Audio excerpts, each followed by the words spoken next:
Hey everyone, George Christie here with Wine Industry Network. Welcome to another episode of the Win Educational Webinar Series. Today's webinar, it's a very good one. It's called Cultivating Connection, How to Capture the Hearts and Minds of Your Customers. And it's sponsored by Wineglass Marketing. We've obviously do quite a few of these with Wineglass Marketing. They always do a good job. This is definitely no exception. Today's presenters, we've got Susan DiMattei, who's the president and founder of Wineglass Marketing.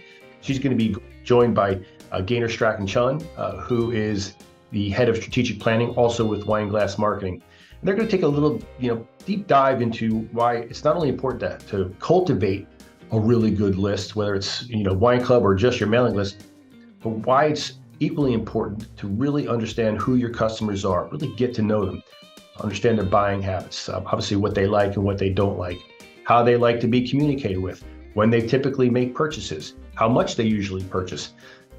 All of those things, and having a better understanding, I should say, of all of those things really does lead to more sales and a way to maximize the opportunity that the direct channel presents. So enjoy the session. Just as a quick reminder, we pre-record these and we do that for quality purposes, but we also do it so that there leaves more time for engagement. So both Susan and Gaynor, they're going to be watching this broadcast right along with you. They're going to be monitoring the chat room. So as those questions come to you, you don't need to wait till the end. Go ahead and submit them. We're always looking for more engagement. All right, I hope you enjoy the session. Thanks for being with us. Thanks to Wineglass Marketing once again. I'll hand it off to Susan. Thank you for joining us today, and happy holiday season to everyone. We are pleased to be part of your Thursday morning, and we're going to talk about our customers today and just how important it is to know them as intimately as we possibly can. We want to thank the great folks at Wine Industry Network for putting on this webinar, and note that it has been pre-recorded, mostly because I don't think that they trust me without proper supervision. But to be fair, George, last time I didn't know your wife was on the line. So there's that. But when this airs, and all of you lucky folks get to see it, we will be online in the chat to answer any questions. So please write your comments, heckles, marriage proposals, anything you want in the chat, and Gaynor and I will be online while you listen to this to answer questions. For those of you who don't know me, I am Susan DiMattei. I founded a marketing firm about 12 years ago. We only focus on the wine industry. We work with both wineries and suppliers on B2B marketing. And I'll just say up front that while today's webinar is talking about consumers, all of the principles in this discussion really do apply to customers of businesses as well. And I'm joined today by Gaynor Strachan-Chun, who is our head of strategic planning. I'm proud to say that I have been a friend and a colleague of hers for almost 30 years now. And thank you for joining me, Gaynor. Thank you. That kind of ages us from the beginning. I know, right? It? Yeah, we're old. So let's grab some coffee and dive right in. Gaynor's going to kick us off with some current research on buying behavior and why knowing all of these details about our customers are really important at the moment. Then, just to prove her point, she's going to walk us through some examples. Then I'm going to join in and break it down to really discuss how you're going to get data from your customers. And then I'll show you some samples from our own customers and give you an idea of what to expect. Gaynor will then bring it all home on the tools that I show you on how to make up a customer persona. And then we'll wrap up with 6 ideas on how you can put those personas to good use today. So with that, take it away, Gaynor. I know you've been buried in a lot of research for this presentation. So what have you learned? So I first of all have a question for the people listening today and watching today. Are you one of those wineries marketing solely based on club and non-club members? And you think that putting their name on an email is personalization enough? Well, the research that I've been doing shows that it's not enough. Consumers now want brands to connect with them as individuals, single human beings. They want you to know them and prove to them that you know them, their preferences, what they have bought from you, that you treat them as the individual they are. So personalization is no longer enough. To begin with, consumers are still feeling overwhelmed with irrelevant communication and content. How often do you, in your own personal life, simply delete emails from brands without even opening them? I All know the I time. do. Mhm. Exactly, all the time, every day. And this leads to high unsubscribes, carts being abandoned, and people leaving websites without purchasing. 7 in 10 consumers say they want an individualized experience. And we'll go on and explain exactly what that is. And according to Cloud IQ, only 40% of brands deliver one. Hmm.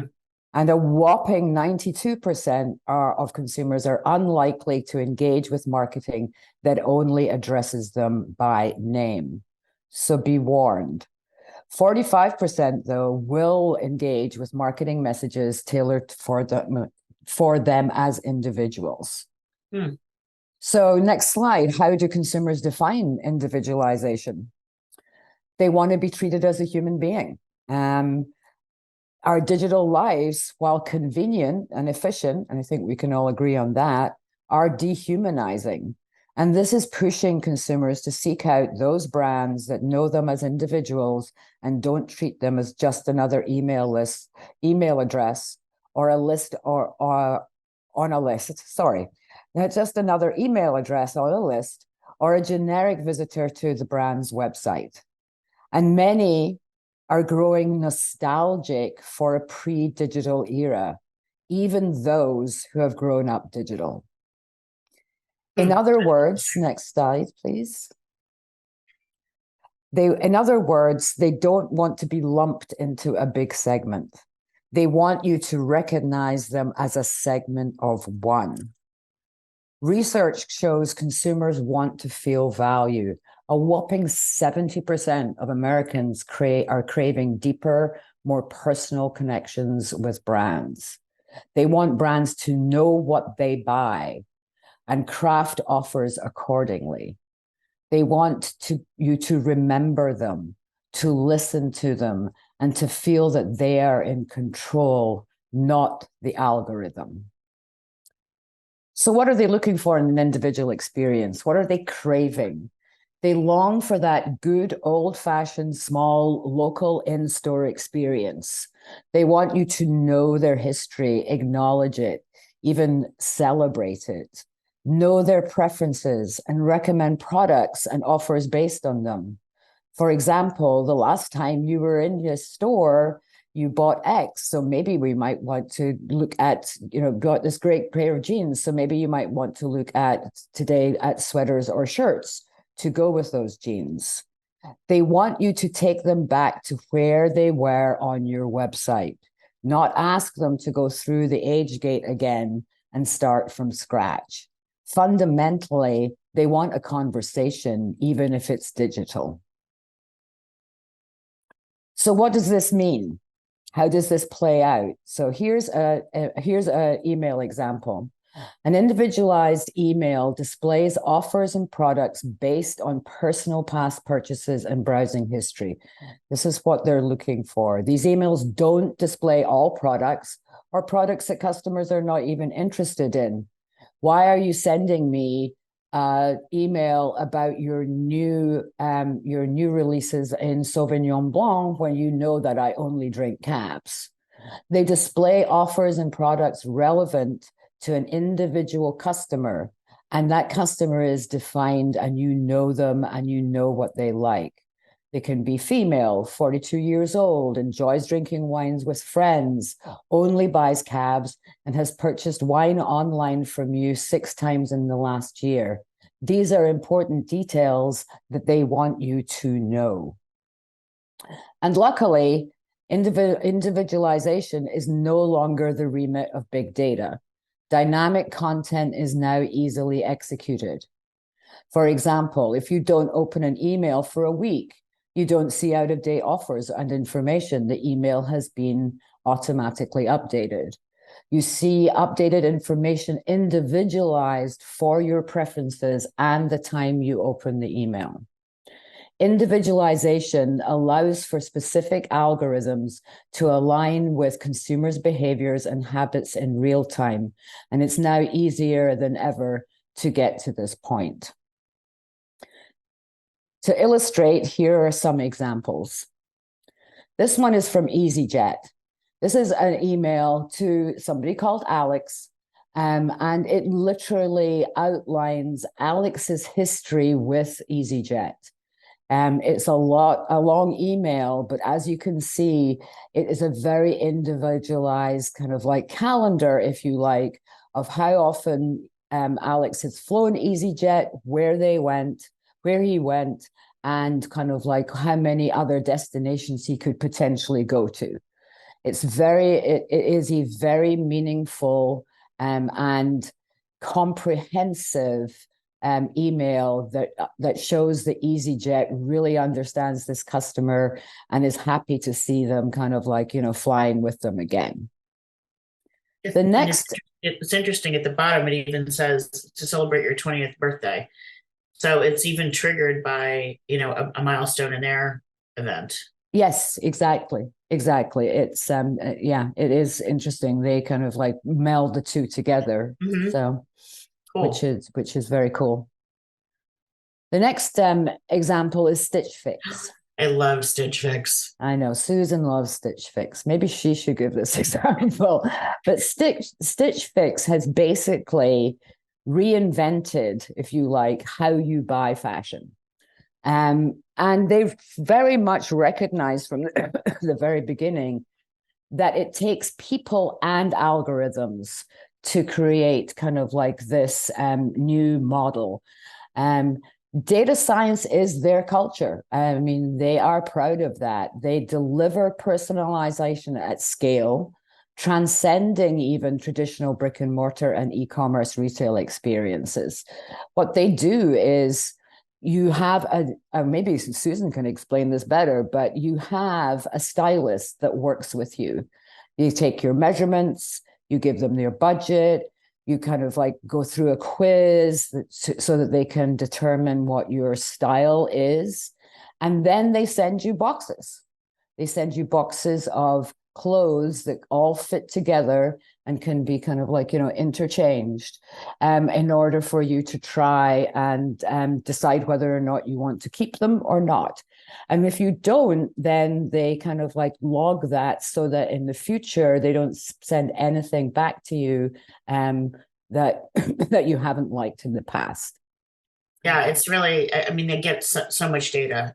Whenever you send anything back, they want to know the reason. Is the reason because you already own something like it? Was it too big? Where was it too big? Where was it too small? What was it about? Was it about the pattern that you didn't like, the fabric, so that they can really dial it in?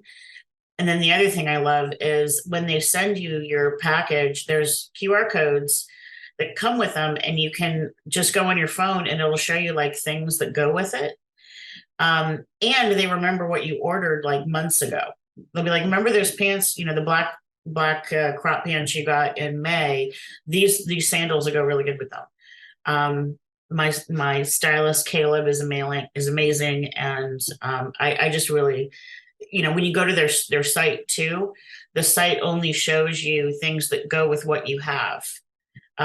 You can do what they call freestyle and literally go look for other things, but you have to kind of get out of your world to go there. Your whole experience on the website, the whole, user experience is all based on your past purchases with them and their ideas to brighten up the wardrobe.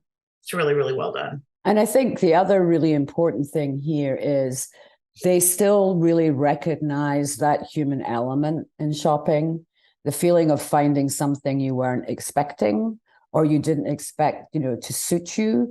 Or in the case of wine, it would be that you didn't expect that you would actually like the taste of X, and being delighted in it. And it's that delight that actually fosters word of mouth. So in Stitch Fix's case, data and human experience combine to create a new model for buying clothes. The next example is one that's very personal to me. It actually says, "Hey Gaynor." Koyo is a shoe company, an online shoe company, fairly expensive, and kind of like, not something that you are going to buy and throw away in 6 months. You do have the best shoes. Thank you. I had been stalking them for a while and looking for a new pair of boots and hoping that they would go on sale. And they did. And so I bought them. It just happened to be, I realized afterwards, my third pair of shoes that I have bought from Koyo. Within half an hour of my order being confirmed, I got this personal letter from the co-founder thanking me for my support. Clearly, they have a trigger that when you buy the third pair, you get a letter from the co-founder. And obviously, we all know this is a pre-written letter and it's not really that personal and all the rest of it, but it felt personal because of the timing of it. And so this is another example of how kind of like you can get to individualization without having to have too much extra kind of like, data in the background. It's just a simple trigger. Third purchase gets a letter. When's the last time a company thanked you? That's huge. Exactly. So. All right. So pretty cool examples. Let's talk about how you can do this and what tools you have at your disposal to make this happen. The first place I want to start is with your POS or e-commerce system. So hopefully you have a place where most of your customer data is kept. This should include things like sales and dates and contact information. Now, you might have this all over the place. Like, for instance, your tasting room sales are in Orderport, but your online sales are in Shopify and your contact list is in MailChimp.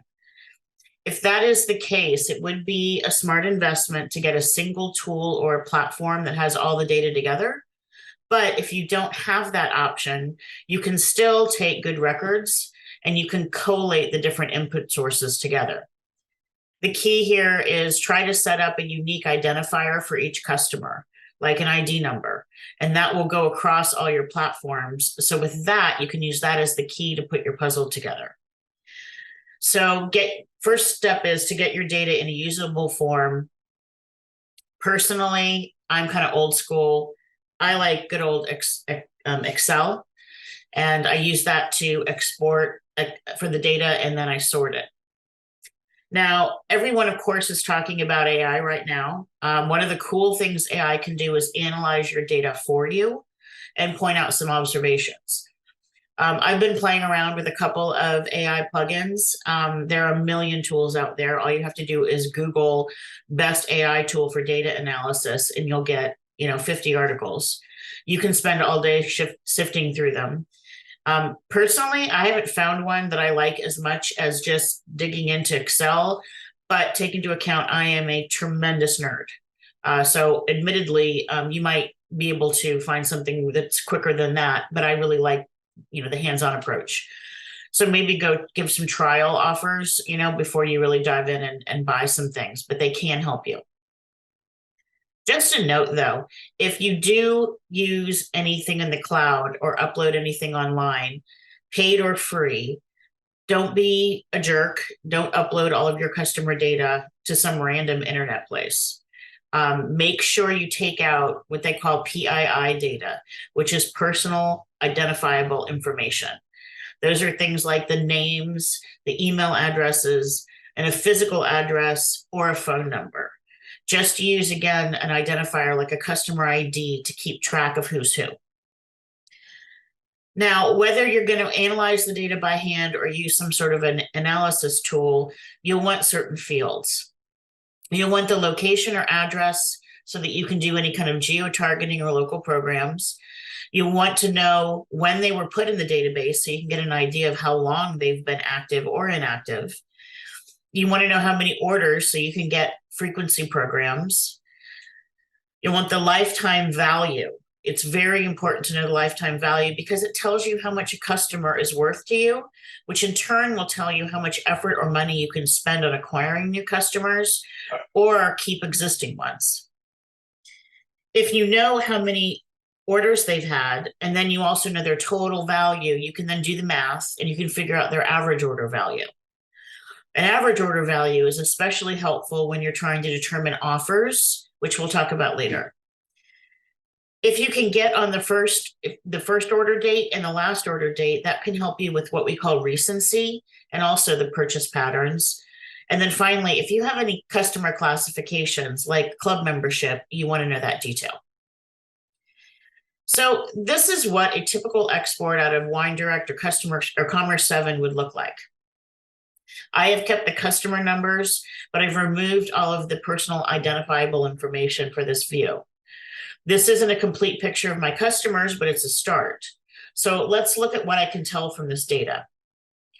So according to Harvard Business Review, retaining an existing customer is significantly more cost effective, basically between 5 and 25 times less expensive than acquiring new customers.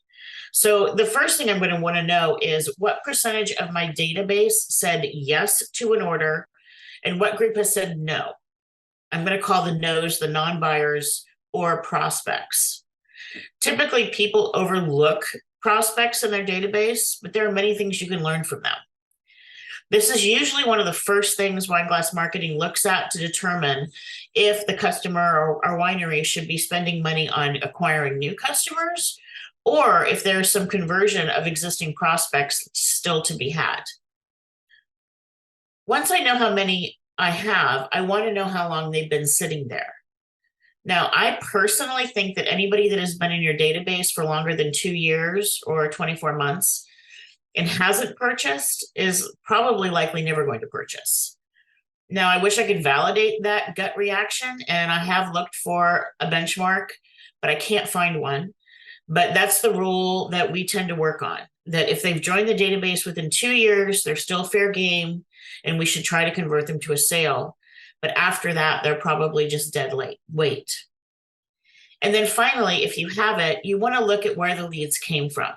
Was it a big upload from an event, or was it all the little plus ones trickling into a tasting room?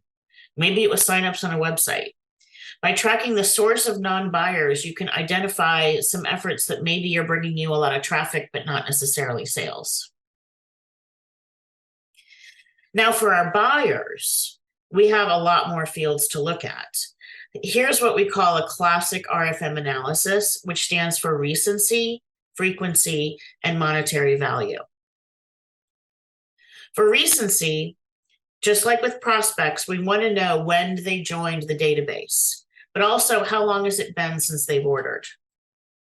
For frequency, it helps to bucket them into one-time buyers and multiple purchasers.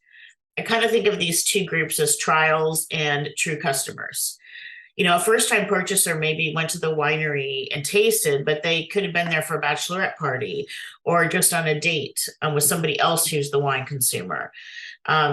We all know one-time purchasers don't necessarily equate to loyal long-term buyers. If they have purchased again, either in person or online, then we're talking about true customers with a chance of an ongoing relationship. And if they're a club member, which is an automatic and reoccurring order, now that is the ideal relationship. And how good that relationship is the monetary value. A customer that purchases 20 cases once for his daughter's wedding 5 years ago might spike if you sort your database by big buyers only. But the idea is that all three, recency, frequency, and monetary, are necessary to give you a full picture of a client's value. The ultimate goal is to determine segments and how much each segment is worth to you and what the benefit is of moving them up a level. So let's look at an actual analysis that we did. Here's the winery's prospects. Now you can see there are about 4,500 of them, which is about 53% of the database. They've purchased nothing, so they've contributed no sales, no orders, and they don't have an average order value or a lifetime value. Now from this database, I can see they joined about 3 years ago. Here's a little sidebar comment. I'm seeing this 3 years more and more. And it's because during COVID, wineries were really hurting to get new customers online. So there was a huge surge in working at getting new prospects from 2020. But then the tasting rooms reopened and wineries went right back to focusing on club events and driving traffic to the tasting room. So all these customers that raised their hand in 2020 and said they were interested 3 years ago have just been sitting and waiting and decaying. So observations here are that half the database hasn't purchased, and while they are past what we assume is the expiration date, it still might be worth trying to get some of them to engage with you. So how do you do that? Well, based on what Gaynor told us, we try to be as customized as possible with what little we know about them. You know when they joined, you know or might know how to remind them of that connection. Since this is the beginning of your relationship, reinforce your brand and possibly the thing that connected you to in the first place. When all else fails, just ask them if they still want to connect with you. I love this email that I got from Apothic. I belong to literally hundreds of email lists for wineries just to keep tabs on what people are doing.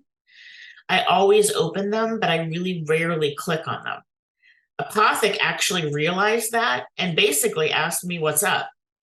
They also would assume that anybody following their quirky brand was a little left of center themselves. So they're trying to connect with me on that commonality. It's really quite brilliant. Mm-hmm. And just a note here that you can also do this on social media by targeting ads to these people if you have their email address. So let's move into first-time buyers. This is the most vulnerable spot in your customer journey, in my opinion.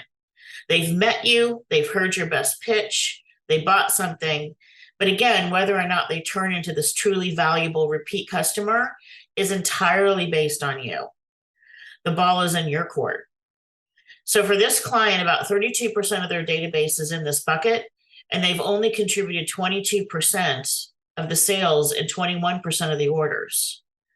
Another way to say this is you're spending roughly 1/3 of your effort on this group, but gaining only about 1/5 of the orders.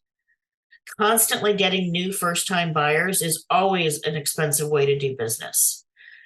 Their average order value is a little over $250. And since they've only purchased once, their lifetime value is the same. And the order date and the date they entered the database will be the same, which is well over 4 years ago.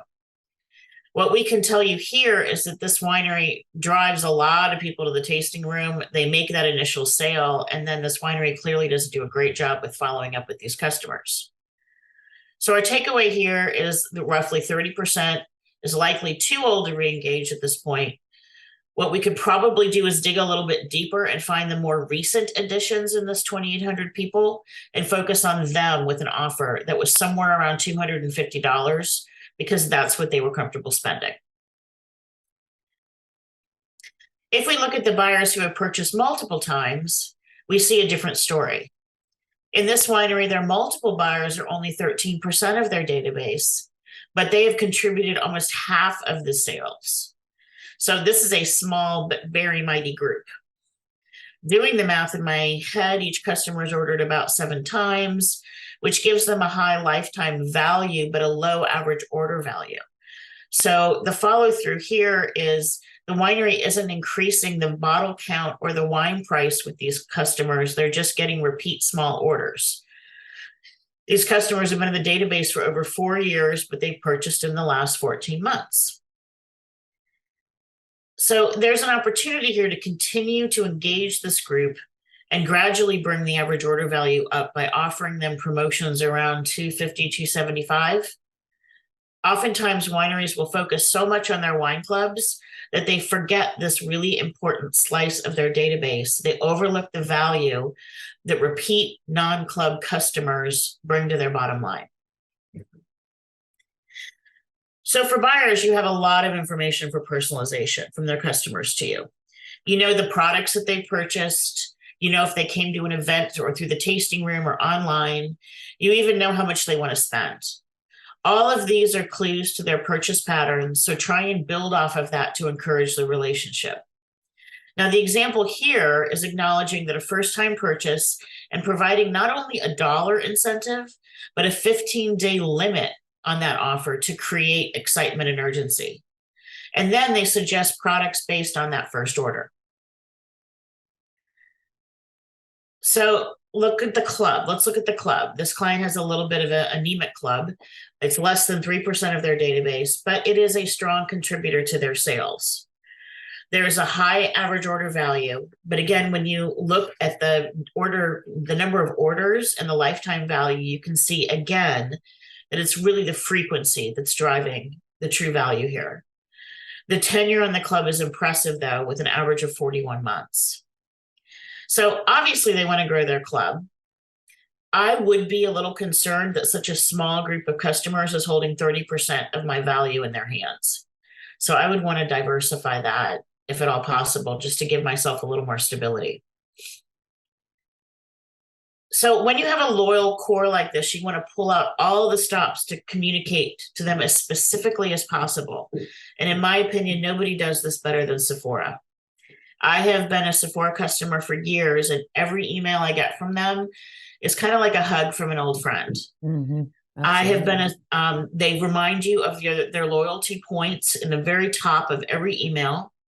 And then they give you a summary of your loyalty points at the bottom of each email with a recount of how much you need to spend to get to the next benefit level. On things that run out quickly, like my fabulous grapefruit cleansing and gentle exfoliating wipes, they send you reminders, and they allow you to set a reminder on your custom timeline. And if that's not personalized enough, they remind me where my nearest store is so I can arrange a pickup. They treat every purchase with complete individuality and distinctiveness. It's an $8 product, but if this isn't luxury marketing, I don't know what is. And definitely a segment of one. Yes. And if you're saying, like Gaynor mentioned, wait, this is Sephora, they have $1 million. You don't have to spend that. MailChimp Standard, which starts at $20, includes what they call dynamic content. And dynamic content is when you put in different content, like pictures, different offers, or copy, into the email templates. And then you tell it rules for who gets what content. You set it up once and it does the rest. So this is available to all of you for very low money right now. That's amazing, because that really would kind of like really get to the heart of the matter and make people feel like you really know them and understand them and value them. Exactly. Yeah. Takes a little while to set this up, but it takes more time than money. Yeah. Okay, so all of that was just step one. Look at everything you can do by just exporting your data from your sales platform. And that didn't even cost you anything. So step two, if you want to take it to the next level, is to do a data append. Now, there are companies out there that sell data legally, and you can use this data to augment your database. The most basic level of this is to update contact data, like a physical street address or an email address. The database that you most likely run into is the National Change of Address, or NCOA database. Whenever you move and the post office has you send in that little postcard, that's the NCOA database. Here's what an NCOA update looks like. I made all of the personal data, the PII data, I made it gibberish. But NCOA can find missing addresses and in many cases, email addresses as well. The average marketing database decays at about 22 to 24% a year. So if you're losing that many customers each year just because they change their email address, an append like this can be really helpful. It typically costs about pennies per name, and it really depends on how much data that they have and how big your database is. But we do recommend that clients do this every year or so. In addition to the basics, databases can be augmented with demographic data. Now, demographics are things like age, sex, household income, children in the household, seniors in the household, home ownership, education, religion, race. Here's an example of a demographic data append. Now, you will notice that not all fields are available for every customer. The more specific you get, the less likely it is that the database company will have the data. So while you might get an 80% match on something like an address, you're probably only going to get around a 10% match for something like religion or something a little more obscure. What you do with this data, we're going to talk about next, but right away you can see the benefit of being able to target certain metropolitan areas or ages. And finally, if you shop around, you can find a data company that will append psychographics. Typically, this is reserved for big budgets, companies that can afford to have like data retainers with these data companies, and they keep their mailing list continually updated like catalog companies. But we have found a couple data companies that are relatively reasonable. Psychographic data helps you understand the preferences, behaviors, and beliefs of your customers. The type of data that you get will depend on your source and will always need interpretation. For instance, you might get a company that can give you what magazines consumers subscribe to or what streaming services they watch. You can get categories on credit card statements or what they like and dislike and react to on social media. Data collection and data sales is a big business. So if you don't think that all of your behavior is being tracked and sold, I guess I'm here to burst your bubble. Mm-hmm. Okay, so we talk about regular customer data and data appends. That's step 1 and 2. Step 3 is another way to get to know your customer is literally by asking them.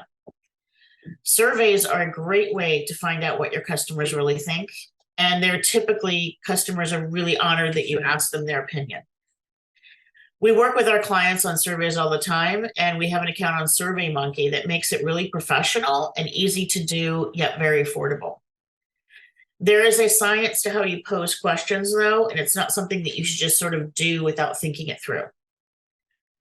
One topic you can ask your customers about is their consumption habits.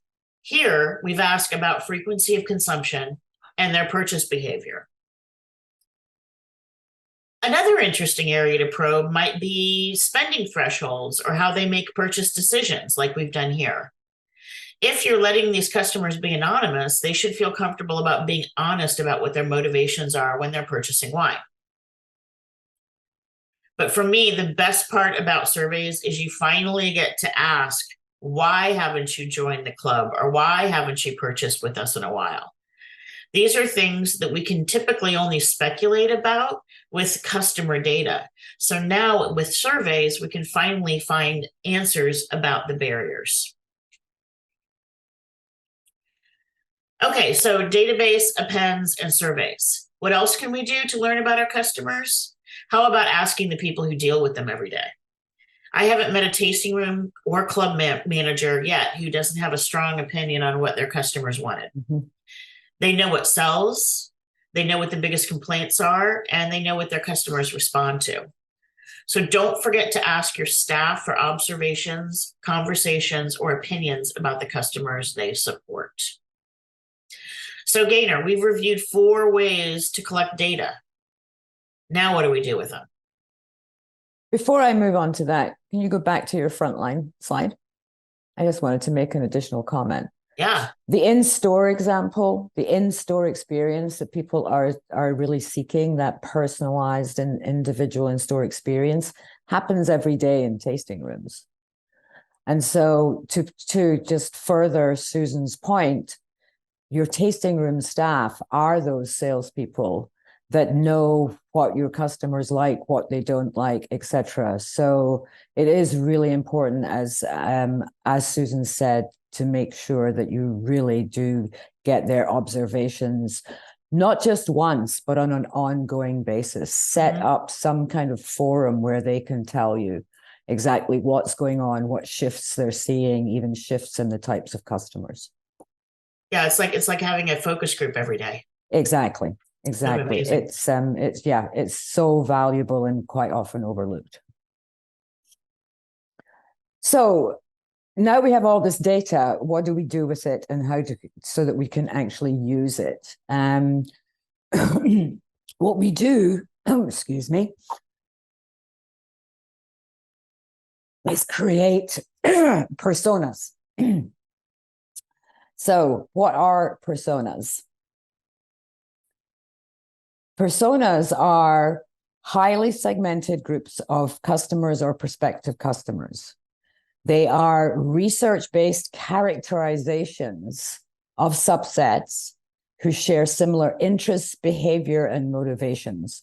And this is where that psychographic data is really important that Susan talked about, because you're not just doing this from a demographic perspective. A persona is literally creating a person, a kind of ideal person. And so you need their interests, their behaviors, and motivations, not just their demographic data. Personas are mutually exclusive. You can't be in more than one persona. They're clearly defined, they're homogeneous, and they're bound by those interests and characteristics, not necessarily bound by demographics. And they are immensely useful. They're used to brief your design team. They're used to create content and messaging that feels very individual, feels very personalized to that person that fits within that persona. They're used to create simpler, cleaner, more efficient and effective customer journeys, and I have an example of that a little bit later. To make sure that you're moving people through the funnel, through their journey, so that they get to add to cart with all their questions answered and kind of like get there efficiently and effectively. And they're also used for concepting experiences to better meet customer expectations and needs. You know, if you actually have a couple of very clear personas for your target audience, you can imagine how you could actually create kind of like in-person experiences that really fit their interests and their needs. And so bottom line is, it allows for more personal and relevant interactions. You're getting towards that segment of one where you're talking to me because you know me. So how do you create personas? You first of all segment your database based on interests, values, and purchase behavior, using the tools and research that Susan has highlighted earlier in this presentation, so that you get kind of like a sense of your kind of like, you know, who you have in your database. And then what you look for is themes. You look to notice themes that keep occurring regularly. For example, you can start to bucket things like they would like to go out to dinner, or they like to cook at home. They like to drink with friends, or they, you know, like to kind of like, you know, only drink when they go out. You identify the most common customer personas based on those traits. On the right-hand side, what you will see is a customer persona for a flavor explorer. Flavor explorers are those people that are always out to discover new tastes, new flavors. So they eat out a lot. They eat a lot of different types of cuisines. And for this client that we were working with, we created this persona where we outline their behavior in terms of food and media, their goals and their needs, their psychographics. So that's their buying habits, what they love, what they don't like, and their beliefs, as well as obviously a kind of, you know, a more demographic based kind of like profile. And then very importantly, to give creative people inspiration, we also outline some of the types of brands that they would buy from. So once you've identified these most common customer traits, you begin to create these personas and flesh out all of the information you know about them into profiles.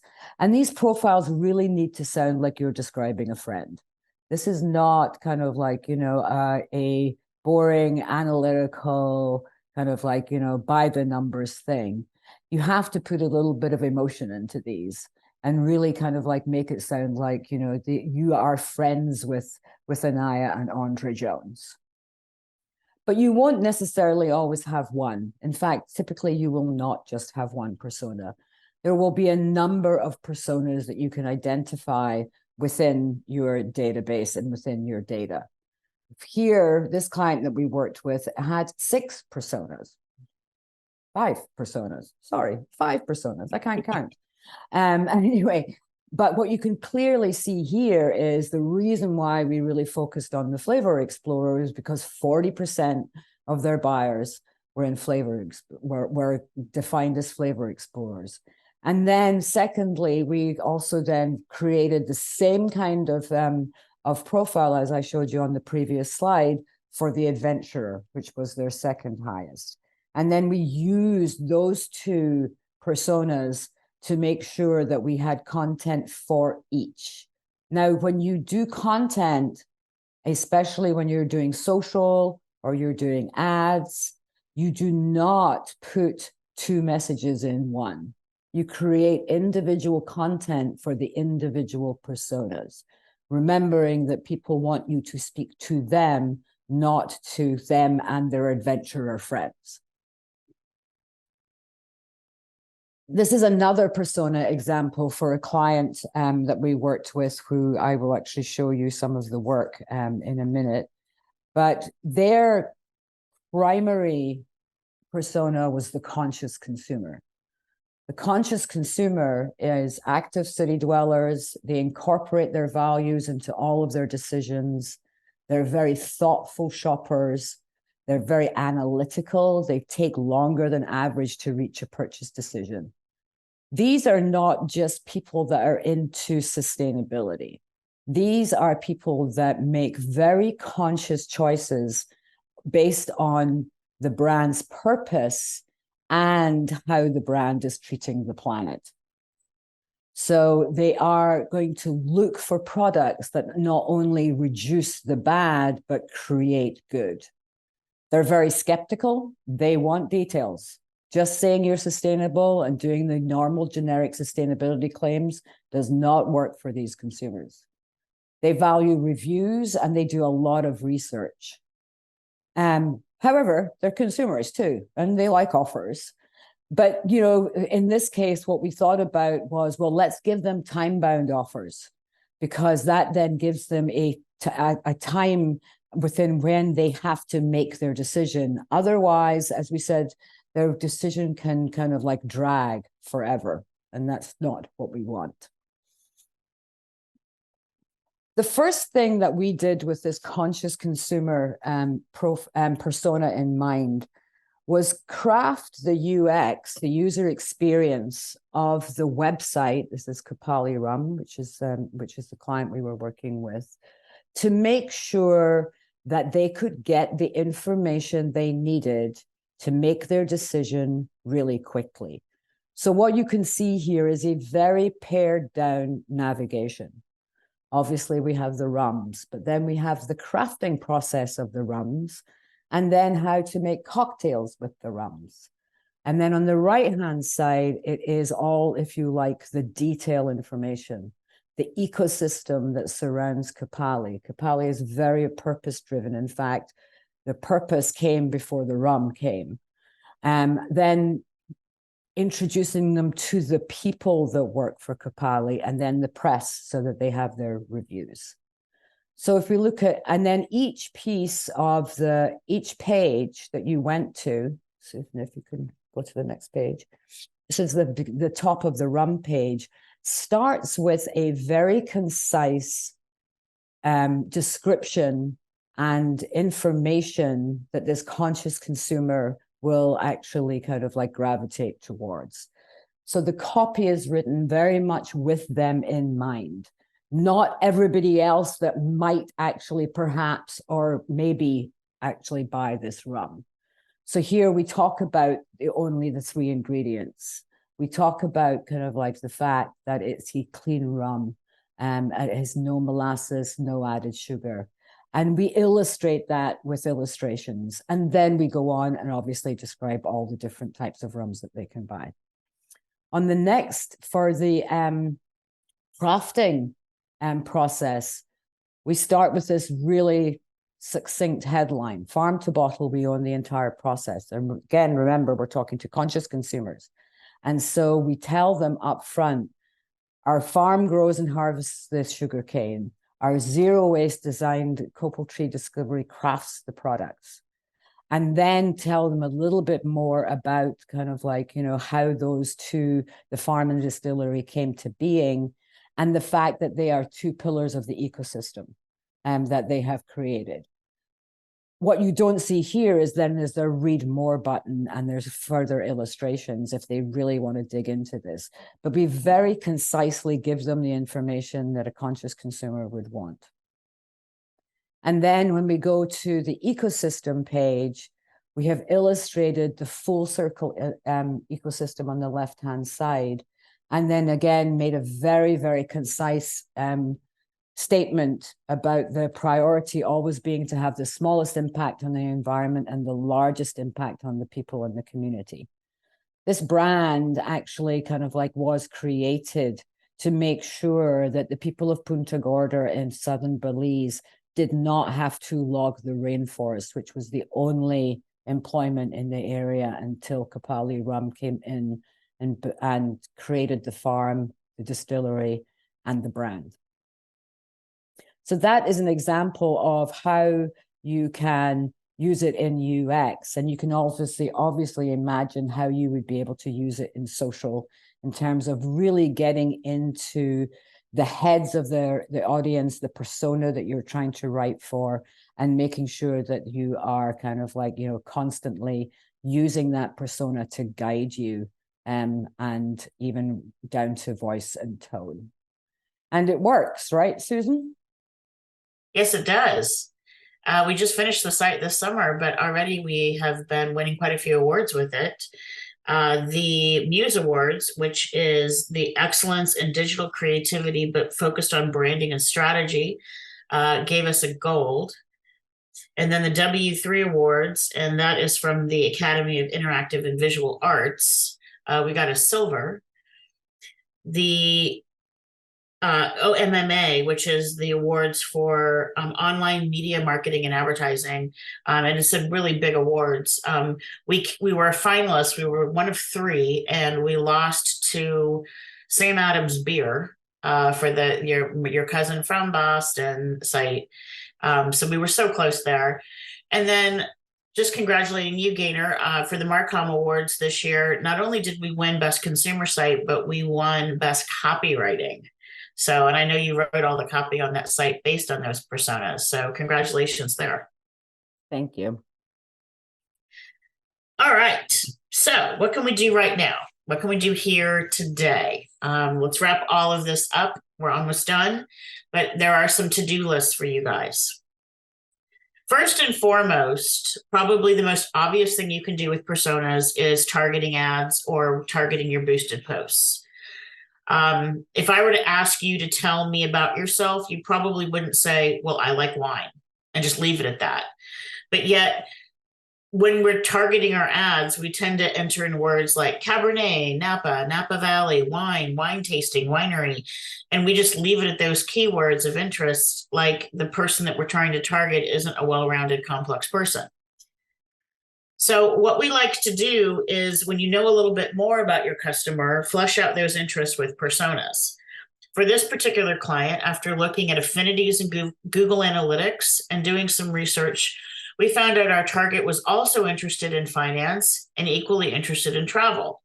So our media supervisor has fleshed out these two personas. He called one the avid investor and the other the travel buff. And he's been using these to test and compare to other targets, such as lookalike targets and the pixel targets. Another thing, you also know how they like to shop. You know if they came in the tasting room. You know if they ordered outside their club shipment, or maybe they tend to like ordering online. In this email, the Container Store targeted their online buyers when a new kitchenware line hit their brick and mortar stores. They used the customer's comfort level and preference for online shipping to preload carts with similar product groups. Research tells us that people buy from brands they trust. Trust comes from connections. So really the goal of knowing your customers is so you can connect with them so that they feel that they can relate to you, believe in you, and ultimately trust you. This may come from recommending products that you know that they like, suggesting price and offers that are within their reach, or talking about things that they care about. Gaynor mentioned the personas earlier, but these are some of the creative for the two targets that we talked about. The conscious consumer, who's thoughtful, analytical, and shopping for products that not only reduce the bad, but also create good. And then we have the flavor explorers, who are into discovering adventure and reimagined flavors, sharing new experiences with friends. So we have two sets of creative for this campaign. The flavor explorers are being told that Kisi, which is a Georgian grape, is very similar to Sauvignon Blanc. And then the conscious consumers are being told that Georgian wine is very low intervention. It's natural and it's sustainable. Both of these statements are true, and both are in the same brand look and feel, but the content is different, and it's different for each target audience. And we've already touched on the timing of a couple of examples. Remember the Sephora reminder that it was time to order my grapefruit cleansing and gentle exfoliating wipes? What about the Apothic email that came because I kept opening up emails but never clicked on them? Well-automated emails are all about timing based on behavior triggers. They are very, very effective. And then product and price is another thing we've touched on multiple times today. If someone has only ever purchased a single bottle of rosé from you, why are you sending them a Reserve Cabernet Magnum offer? And if somebody already purchased from your holiday gift guide campaign, don't send them a reminder and a last chance hit to hurry and get your order in. You know what they've purchased, and nothing says thank you and I value you like responding to a customer with a targeted offer based on their own purchase patterns. Which brings us to the Kapali example. You can ultimately use data about your customers to organize your website usability and navigation to help personas find the information that they need to make a purchase quickly. If I were to recap, the ultimate goal of all of this is to have several different customer journeys to help whatever customer you run into get what they need and be a happy, fulfilled customer. So that's it. We hope you got a couple of ideas from us to take back with you. If you want to talk to us about anything in this presentation or want to explore learning more about your own customers, our contact information is here. Drop us a line. Thank you for joining us very much. Have a great day and happy holidays, everybody. Thank you.